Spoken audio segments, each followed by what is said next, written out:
Lucca, 1899. A 21-year-old woman bleeds from her hands every Thursday at 8 in the evening. Every Friday, at 3 in the afternoon, the wounds vanish without a trace. Atheist doctors examine her. The church remains suspicious, and she asks for only one thing: to be left to suffer in silence. Italy, late 19th century. Scientific positivism proclaims that only what can be measured exists. Auguste Comte has declared the theological era dead. In universities, professors teach that miracles are superstitions of primitive minds. And in Rome, Pope Leo XIII governs a church under siege, stripped of its papal states, ridiculed by the liberal press as a relic of dark ages. In this world that has decreed the death of the supernatural, little Tuscany keeps a secret. In Lucca, a city of Renaissance walls and 100 churches, an orphan with neither fortune nor education is about to become the most rigorously documented mystical case of the modern era.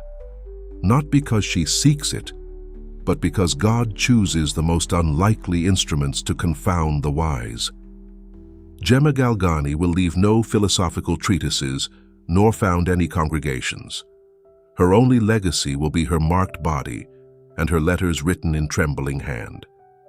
But that legacy will be enough for doctors, theologians, and skeptics across 3 centuries to keep debating what happened in that house on Via del Seminario.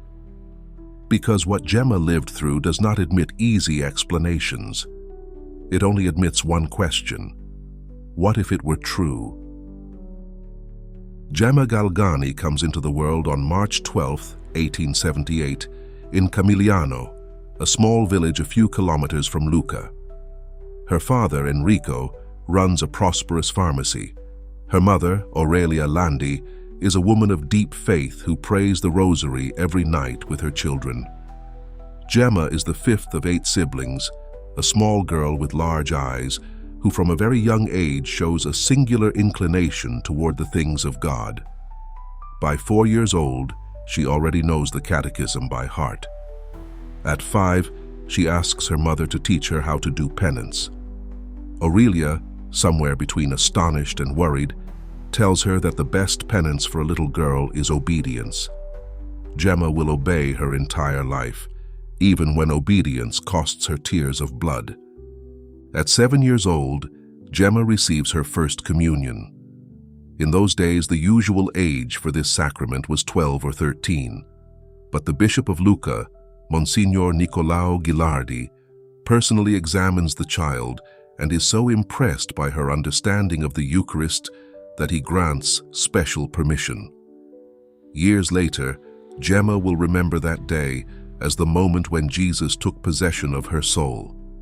She writes in her autobiography, "From that morning on, I felt a hunger for God that nothing earthly could satisfy. Everything else seemed empty to me, tasteless, like ashes in my mouth. This hunger will accompany her until her final breath." But the luminous childhood shatters soon. In 1886, when Gemma is 8 years old, her older brother Gino enters the seminary. He is the pride of the family, a brilliant young man destined for the priesthood. But tuberculosis, that plague decimating 19th century Europe, settles into his lungs. For years, Gino fights against the disease while continuing his studies. Gemma prays for him every day, offers small sacrifices, asks the Virgin to heal him. In 1894, Gino dies without ever reaching the altar. He is 21 years old. Gemma, at 16, understands for the first time that God's love does not protect from pain, but rather gives meaning to pain. Gino's death is only the first blow. That same year, Aurelia, their mother, also succumbs to tuberculosis. Gemma cares for her until the end, holds her hand as she exhales her last breath, closes her eyes. Now it is she, a 16-year-old girl, who must take care of the house and her younger siblings. She does it without complaint, cooking, cleaning, mending clothes, watching over the little ones when they fall ill. But at night, when everyone is asleep, Gemma kneels before the crucifix in her room and weeps. She does not weep from despair, but from longing. She writes, "Mother left me orphaned of her presence, but she left me heir to her faith. I understood that Jesus was stripping me of everything to have me only for himself." Enrico Galgani, the father, cannot withstand the blows. The death of his wife and son plunges him into a melancholy that affects his business. The pharmacy declines, debts pile up. In 1897, 3 years after Aurelia, Enrico dies, leaving his children in utter destitution. Creditors descend upon the house like vultures. They take the furniture, the books, the clothes, even the keepsakes. The Galgani siblings are scattered among relatives who take them in more out of obligation than charity. Gemma is sent to an aunt's house where she is treated like a servant. She sleeps in a freezing room, eats leftovers, works from sunrise to sunset. When she makes the slightest mistake, she receives reproaches and humiliations, and she remains silent. Not from weakness, but from conviction. In a later letter, she will write, "Jesus was despised, and I deserved to be far more than he. Every insult was a caress from heaven." In the midst of this desolation, Gemma discovers a book that will transform her life. The biography of Gabriel of Our Lady of Sorrows, a young Passionist who died at 24, whose cause for beatification is in process. Gabriel had been a cheerful young man, even worldly, who after a radical conversion embraced the most austere religious life. He died consumed by tuberculosis, yet radiant with joy, repeating, "How beautiful it is to die." Gemma reads and rereads those pages until she memorizes them. She recognizes in Gabriel a kindred soul, someone who understood that suffering accepted out of love becomes an offering. She begins to pray to him every night, to ask him to intercede for her, to feel his presence near like that of an older brother in heaven. She does not yet know that Gabriel will be the instrument of her miraculous healing. She does not know that one day their relics will rest together in the same sanctuary. She only knows that she has found a model and a friend. The year 1898 marks the descent into the abyss. Gemma, who has just turned 20, is struck down by an illness that doctors cannot diagnose with precision. Spinal meningitis, some say. Bone tuberculosis, others claim. Perhaps a tumor on the spine, the most pessimistic suggest. What is certain is that the young woman is left bedridden, paralyzed from the waist down, with purulent abscesses that ooze from her head and tear out clumps of her hair. Deafness invades her left ear. The pain is so excruciating she can barely suppress her screams. The doctors of Lucca apply the treatments of the era, cauterizations with red-hot iron, bloodlettings that leave her drained, plasters that burn the skin. Nothing works. Dr. Fanner, who attends her with dedication, eventually confesses to the family that there is no hope. Science has exhausted its resources. All that remains is to wait for death. But Gemma does not wait for death. She waits for God. From her bed of pain, she intensifies her prayer with a determination that astonishes those around her. She asks them to bring her an image of Gabriel of Our Lady of Sorrows, that young Passionist whose life she had devoured in better times. She places it beside her pillow and begins a fervent novena, pleading for his intercession. She does not ask for healing for herself, but rather to be able to serve God in religious life.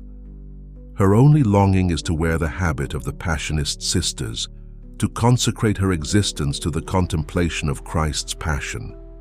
If God heals her, it will be to give herself completely. If God takes her, it will be to meet him face to face. Either way, she wins. This logic of love bewilders the materialist doctors who observe her. How can a dying woman radiate such peace? The night of February 23, 1899, changes everything. Gemma is alone in her room, immersed in prayer, when she feels a presence.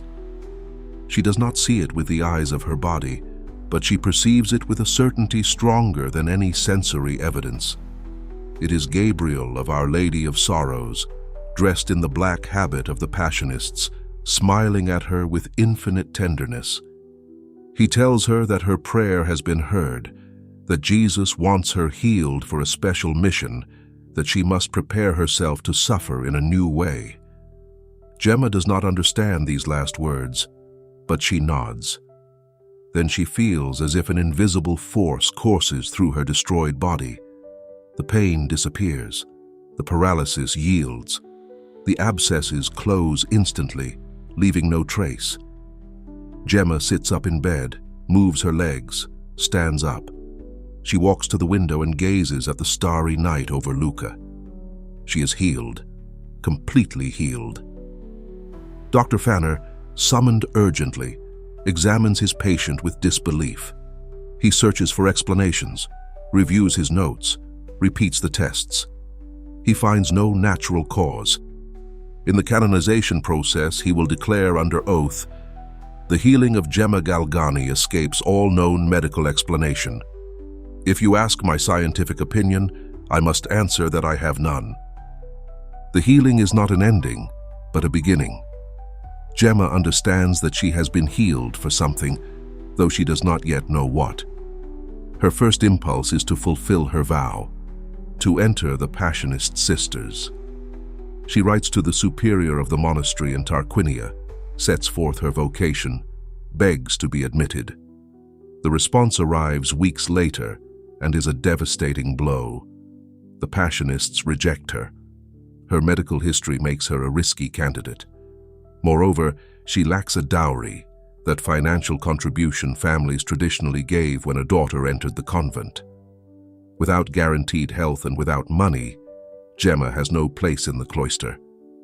She reads the rejection letter once, twice, 3 times. Then she kneels and says, "Jesus, if you do not want me there, it is because you want me somewhere else. Thy will be done." There is no bitterness in her words, only surrender. This surrender will be her school of holiness during the 4 years she has left to live. God has closed the convent door to open another door for her, a much narrower one. That of spousal mysticism, that of the stigmata, that of bloodless martyrdom which will configure her totally with the crucified Christ. Gemma does not know it yet, but she is about to discover it. On June 8, 1899, the eve of the Solemnity of the Sacred Heart of Jesus, Gemma finds herself praying in her room when the visible world fades away. She sees the Blessed Virgin accompanied by her guardian angel, that luminous presence who has been with her since childhood and with whom she converses as with an intimate friend. Mary shows her the wounds of her son and asks if she is willing to share in his sufferings. Gemma answers yes, that she desires it with all her being. Then she feels a fire piercing through her hands, her feet, her left side. The pain is indescribable, yet it comes accompanied by a supernatural sweetness that makes it bearable. When the ecstasy ends, Gemma discovers that her hands are bleeding from both sides, that her feet bear identical wounds, that her left side shows a gash several centimeters long. The stigmata have appeared. She is 21 years old, and her life has just changed forever. What is extraordinary about Gemma's stigmata is not only their existence, but their mathematical regularity. Every Thursday, around 8 in the evening, the wounds begin to open, coinciding with the hour when Jesus instituted the Eucharist. Throughout the night from Thursday to Friday, Gemma enters ecstasy and relives the mysteries of the Passion, the agony in Gethsemane, the scourging, the crowning with thorns, the way of Calvary, the crucifixion. Her body physically reproduces each torment. Those who observe her see how her face contorts in pain, how her hands clench, how blood flows abundantly from the 5 wounds. On Friday at 3 in the afternoon, the hour of Christ's death, the wounds stop bleeding. And most astonishing of all, by Saturday morning, they have completely disappeared without leaving any scar. This cycle will repeat for more than 2 years with a precision that defies all psychological or physiological explanation. Dr. Fanner, who had already certified her miraculous healing, examines the wounds on multiple occasions.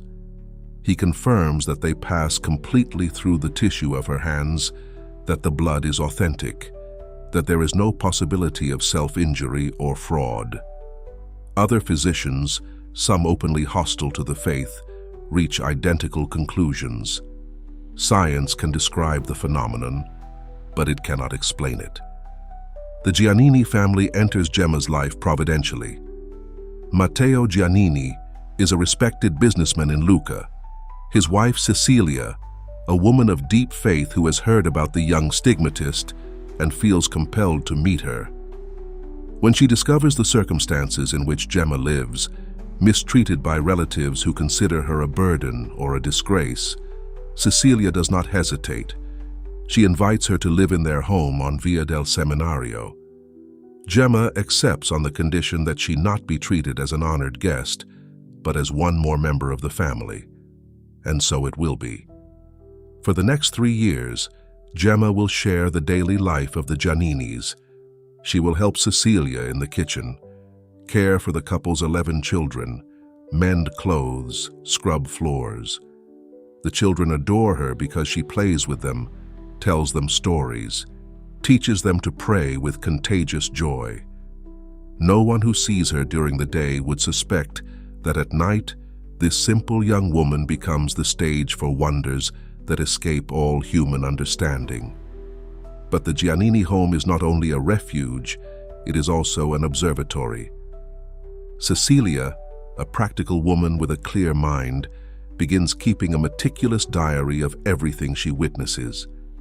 She notes the dates, the times, the details of each ecstasy.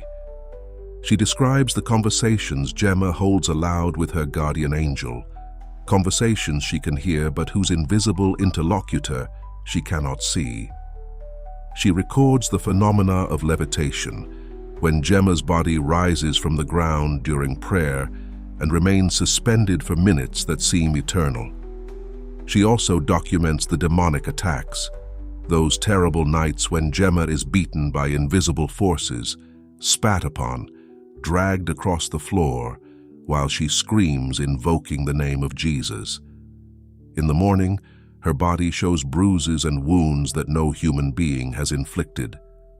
This diary of Cecilia Giannini will become a fundamental document in the canonization process, first-hand testimony from a balanced woman who simply recounts what she saw without embellishment or interpretation.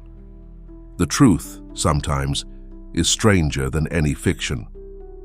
Father Germano di San Stanislao, a Passionist, assumes the spiritual direction of Gemma and applies a rigorous method of discernment that today we would call scientific. He orders Gemma to write a complete autobiography, omitting nothing, no matter how shameful or extraordinary it may seem. He subjects her to tests of obedience designed to detect any trace of spiritual pride or self-deception. He forbids her to speak of her experiences with anyone except him. He orders her to resist the ecstasies when possible, to verify whether they are under her voluntary control. Gemma always obeys, even when the orders cause her suffering. This blind obedience convinces Father Germano more than any supernatural phenomenon. A soul that obeys like this, he reasons, cannot be deceived by the devil, because the devil is essentially disobedient. The writings Gemma produces under this direction reveal a mystical theology of astonishing depth. She speaks of the Trinity with Thomistic precision, describes the Eucharist with seraphic ardor, explains the redemptive value of suffering with a clarity that theologians trained in universities do not always achieve. Where does this young woman without formal education get such wisdom? Father Germano finds only one answer: from the interior master who instructs her in the silence of prayer.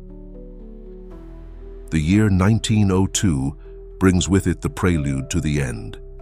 Tuberculosis, that disease Gemma believed conquered after her miraculous healing, returns with relentless ferocity. The doctors who examine her confirm the inevitable. Both lungs are devastated, transformed into necrotic tissue that barely allows air to pass through. Each breath is a battle, each word a Herculean effort. But Gemma does not complain. When Cecilia Giannini asks how she is feeling, she responds with a disarming smile. "I am where Jesus wants me. What more could I ask for?" The following months are a slow descent toward death that she transforms into an ascent toward God. While her body wastes away, her spirit expands. The letters she dictates to Father Germano during this final period reach peaks of mystical depth that astonish all who read them. She writes about the mystery of the Holy Trinity with a theological precision that would make doctors of the Sorbonne pale. She describes her conversations with the crucified Jesus with an intimacy reminiscent of Saint Catherine of Siena. She explains the purifying value of purgatory with a certainty that can only come from one who has glimpsed otherworldly realities. Where does this dying young woman, with no more education than the catechism learned as a child, draw such wisdom from? The theologians who will examine her writings during the canonization process will find no other explanation than the direct infusion of the Holy Spirit. Holy Week of 1903 begins with omens of consummation. Gemma, who can barely sit up in bed anymore, asks to be moved to a smaller room, more austere, more like a monastic cell. She wants to die as she would have lived if the Passionists had accepted her, in poverty, in silence, in solitude with her crucified spouse. On Holy Thursday, while the churches of Lucca celebrate the institution of the Eucharist, Gemma enters an ecstasy that will last all night. But this ecstasy is different from all the previous ones. It is more intense, more prolonged, more terrible. Cecilia Giannini, keeping vigil beside her, watches in horror as the young woman's body reproduces every torment of the Passion with chilling realism. She sees marks of scourging appear on her back, as if invisible whips were lashing her. She sees blood spring from her forehead, tracing the crown of thorns that no human hand has woven.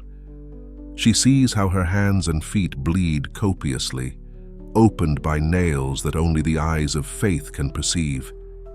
Gemma moans, trembles, begs forgiveness for sins she has not committed, offers her pain for sinners who do not know they are lost. The night becomes endless. When the dawn of Good Friday breaks, the young woman remains plunged in that abyss of redemptive suffering. Good Friday of 1903 is the longest day of Gemma Galgani's life. At noon, coinciding with the hour when Jesus was nailed to the cross, her body becomes completely rigid. Her eyes close. Her breathing becomes almost imperceptible. The Gianninis, terrified, believe she has died. But no, she is living the 3 hours of Christ's agony on Calvary with such absolute identification that her own life is suspended. For exactly 3 hours, from 12 noon to 3 in the afternoon, Gemma remains motionless like a corpse, while her soul accompanies Jesus in the supreme sacrifice. At 3 o'clock sharp, the hour of the Redeemer's death, a shudder runs through her body. She opens her eyes. She looks at those surrounding her with an expression of supernatural peace and whispers, "Consummatum est." It is finished. Then she asks forgiveness for the trouble she has caused, as if reliving Christ's passion were an impertinence requiring apologies. This disarming humility is perhaps the greatest miracle of her life.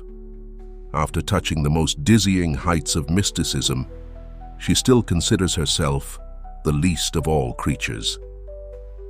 The days following Good Friday are ones of luminous serenity. Gemma knows the end is near and awaits it as a bride awaits her wedding day. But she still has one final trial left, the most painful of all: the deprivation of the Eucharist.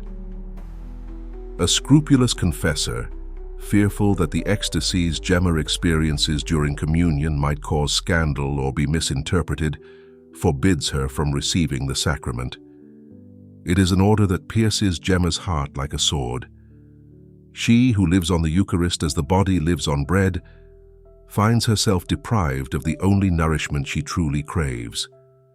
She could protest, she could appeal to higher authorities, she could argue that the prohibition is unjust. But she does not. She obeys. She obeys while weeping in silence. She obeys while offering that deprivation for the conversion of lukewarm priests. She obeys while repeating the words of Job: "The Lord gave, and the Lord has taken away. Blessed be the name of the Lord." This heroic obedience in what hurts her most is the definitive proof of her sanctity. Only in her final days, when death is already imminent, is the prohibition lifted, and Gemma can receive for the last time the one she has loved above all things. The viaticum is administered to her on Easter Thursday. She receives it with tears of gratitude, whispering, "Now I can die. Now I have everything I need." Holy Saturday of 1903 dawns over Lucca with a stillness that foretells the eternal. In the room where Gemma lies, the April light enters timidly through the window, illuminating a face consumed by illness, yet transfigured by a peace that is not of this world. The Gianninis keep vigil beside her, aware that the hours are running out. Father Germano has been urgently summoned from Rome, but the train will not arrive in time. Gemma knows this and remains untroubled. She has lived her entire life in obedience, and she will die the same way, abandoned into the hands of God, demanding nothing, holding on to nothing. At 11 in the morning, her breathing becomes slower, more spaced, as if each breath were a farewell.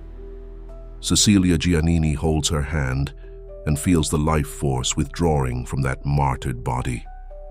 Then, with a clarity that surprises everyone present, Gemma opens her eyes and speaks her final words. "Now it is truly certain that nothing separates me from Jesus anymore.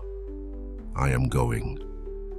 At 11:15 in the morning, her soul leaves the prison of flesh that has suffered so much and flies toward the bridegroom who has courted her with crosses.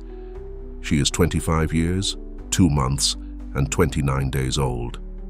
She has died on the most silent day of the liturgical year, when Christ lies in the tomb and the world holds its breath, awaiting the resurrection. It is as if God wanted his little bride to accompany him in that final rest before glory. News of Gemma's death spreads through Lucca with the speed of the wind.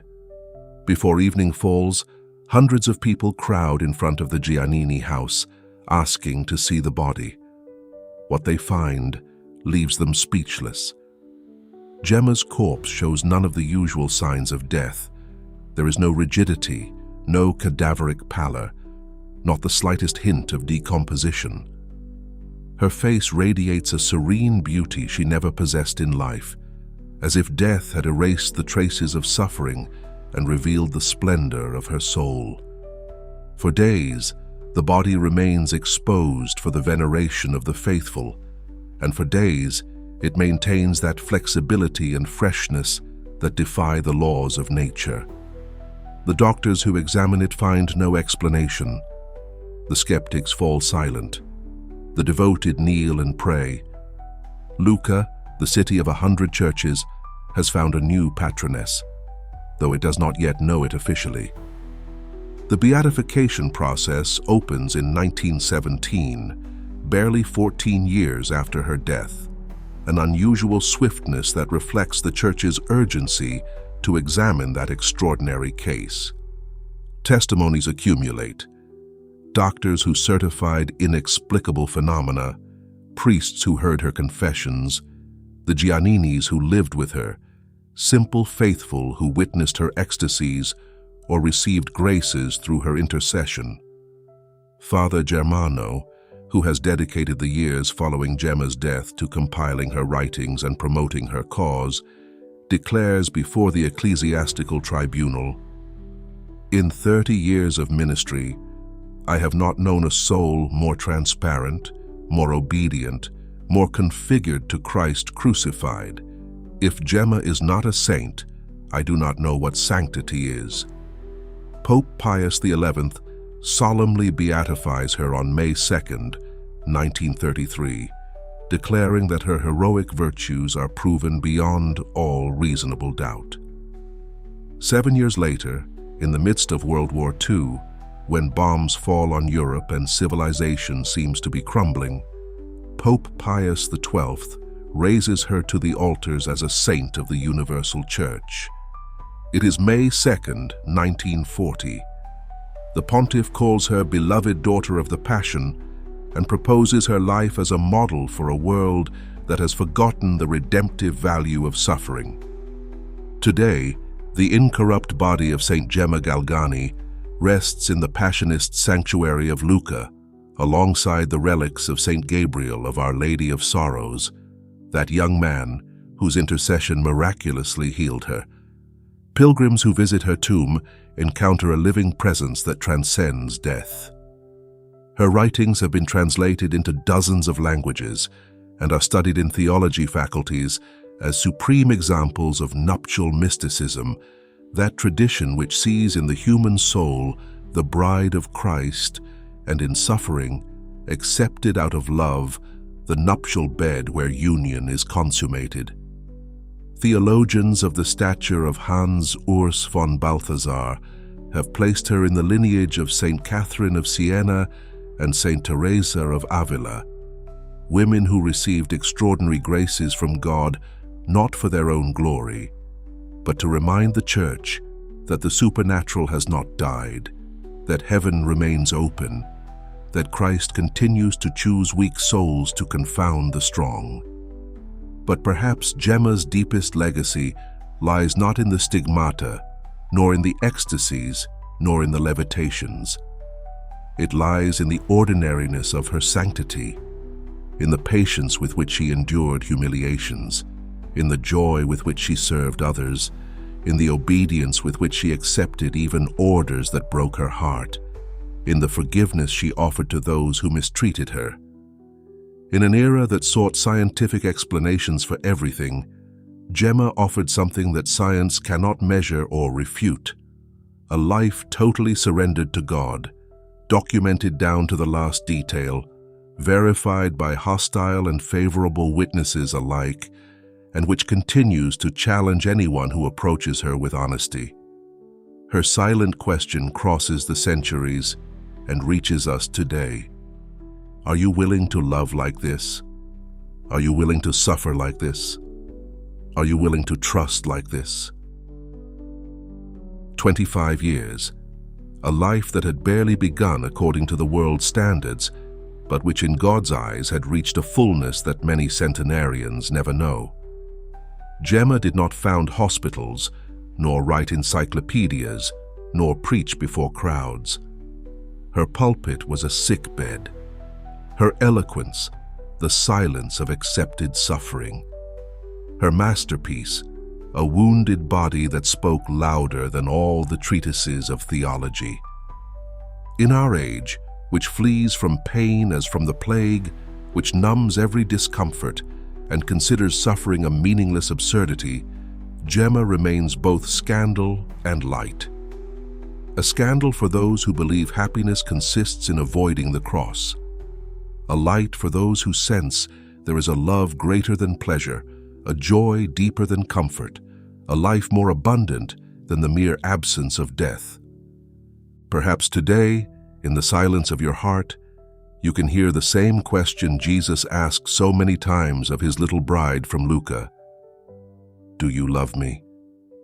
And perhaps you can answer, even with a trembling voice, what she answered until her final breath. Yes, Lord, I love you. Teach me to love you more. Saint Gemma Galgani, Virgin and Mystic, Flower of the Passion, pray for us.